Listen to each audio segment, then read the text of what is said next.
في رحلة تطوي الدروب بين المدائن والشعوب بحضرة الذكر الحكيم وحدنا رب القلوب، وحدنا رب القلوب. في رحلة تطوي الدروب بين المدائن والشعوب بحضرة الذكر الحكيم وحدنا رب القلوب، وحدنا رب القلوب.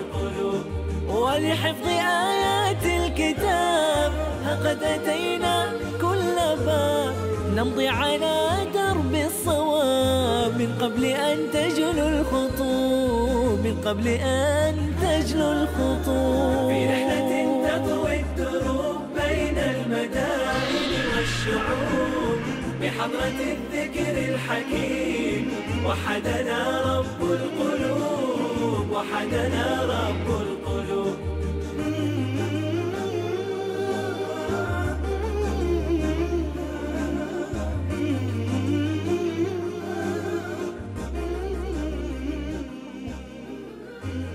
كل واحد فينا الآن وضع له خطة لحفظ القرآن، كل واحد فينا، لكن في أمور ثلاثة مهمة يجب علينا كلنا أن احنا نتبعها في هذه الخطة القرآنية وفي رحلتنا لحفظ كتاب الله سبحانه وتعالى.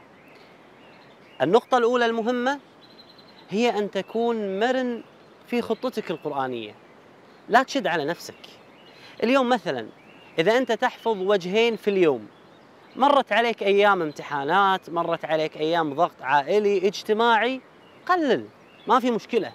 تراجع في اليوم جزء جزئين، شفت نفسك صار الأمر عليك صعب لأي ظرف كان، قلل. هذه المرونة مهمة. الأمر الثاني، اغتنم الفرص الذهبية طول رحلتك القرآنية وأنت تحفظ القرآن. شلون؟ دخل عليك رمضان، رمضان شهر القرآن، زيد من حفظك، اغتنم الفرصة. زرت مكة، زرت المدينة، هذه الأماكن الجميلة المقدسة، زيد فيها من حفظك ومراجعتك.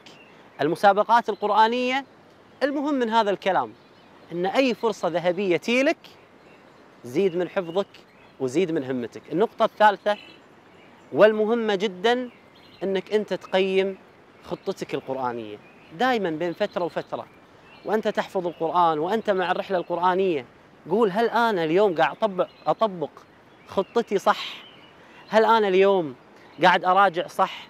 هل أنا لما حطيت لي خطة أني أنا أحفظ بعد سنة أو سنتين القرآن، هل أنا قاعد أمشي صح؟ اسأل الشيخ، اسأل زملائك اللي معاك اللي ينافسونك في القرآن. هذه الثلاث نقاط مهمة جدا جدا جدا وأنت تحفظ القرآن. وبإذن الله إذا اهتميت بهذه الأمور الثلاثة رب العالمين بيسر لك كل خطتك بإذن الله تعالى.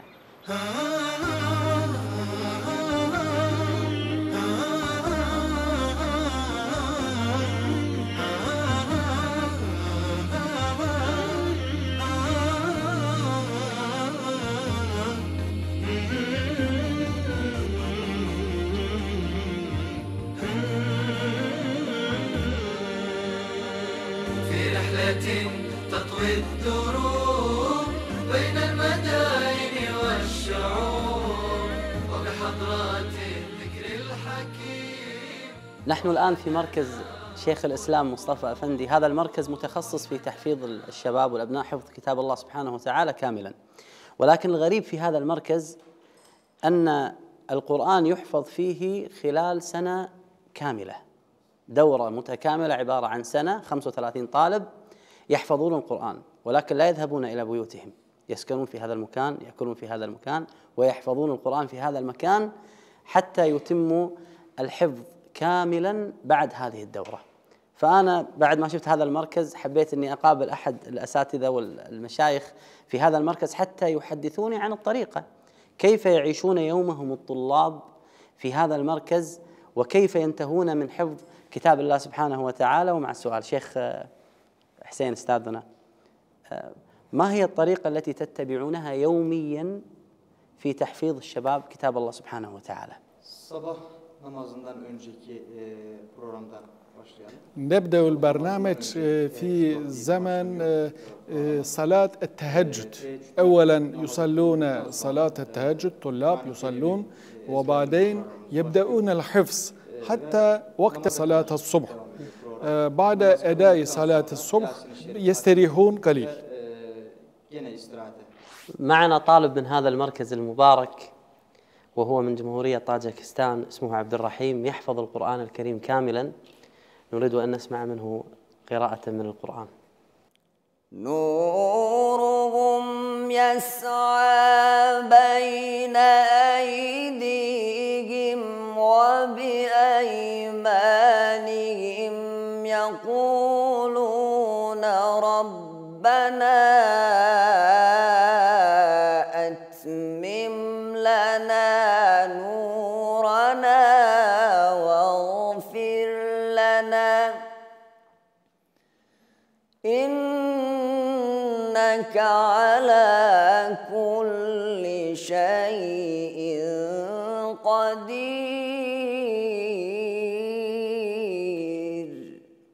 كم صحيفة يحفظ في اليوم الطالب؟ عندما أتى طالب إلى المدرسة نحن نختبر امتحان، يعني مثلا في صحيفة واحد كم ساعة يحفظ، هذا اختبار. عندما يحفظ في ساعة، مدة ساعة أو ساعتين، نقبل طالب ونشترط كل يوم 9 ساعات حفظ، وفي كل يوم تقريبا بين 3 و5 صحيفة يحفظ. الله يجزاكم خير وبارك الله فيكم. يعني أنا في تركيا مررت على مراكز كثيرة حقيقة. اللي استفدنا منها أنا وإخواننا وحبايبنا فريق العمل أن شفنا أكثر من طريقة في تركيا في التحفيظ. يعني هذا المركز يحفظ سنة كاملة ينتهي الطالب من حفظ كتاب الله سبحانه وتعالى. مررنا على الطريقة العثمانية في الحفظ، مررنا على طرق كثيرة، وكلها بالنهاية تؤدي إلى حفظ وخدمة كتاب الله سبحانه وتعالى. معنا قارئ من أندونيسيا اسمه نوري زمان. سألته طبعا، قلت له متى تحفظ القرآن؟ هل حفظت القرآن أم باقي لك شيء على القرآن؟ فقال باقي لي 23 يوما حتى أختم القرآن الكريم كاملا. وهو طالب من هذا المركز هذا سنة كاملة يقيم الطالب في هذا المكان حتى يحفظ القرآن الكريم كاملا. يقول باقي لي 23 يوم. نسأل الله سبحانه وتعالى أن ينفع بحفظه للقرآن يا رب. إلا تنصروه فقد نصره الله إذ أخرجه الذين كفروا ثاني اثنين إذ هما في الغار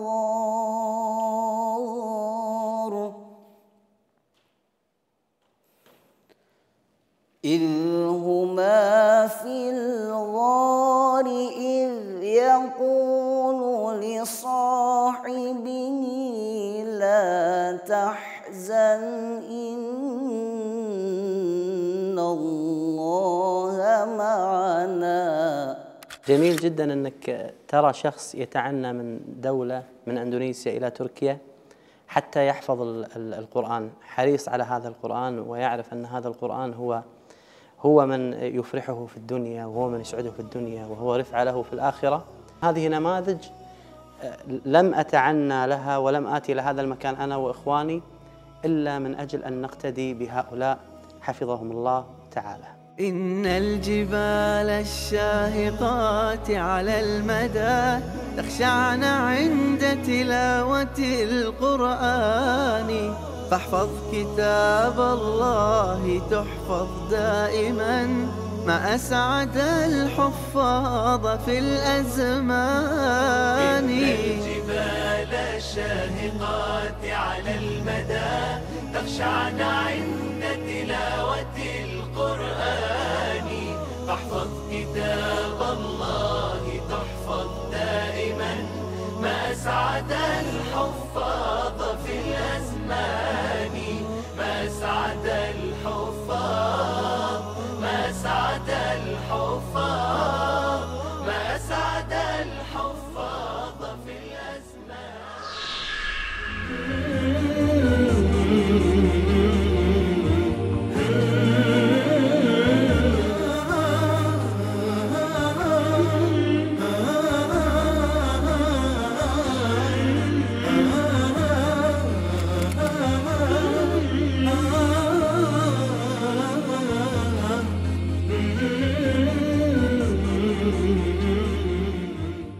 كم أتمنى أن يكون في كل بيت حافظا متقنا للقرآن مثل عبد الرحمن جمال الذي التقيته في جمهورية مصر العربية واستمتعت بالحديث معه.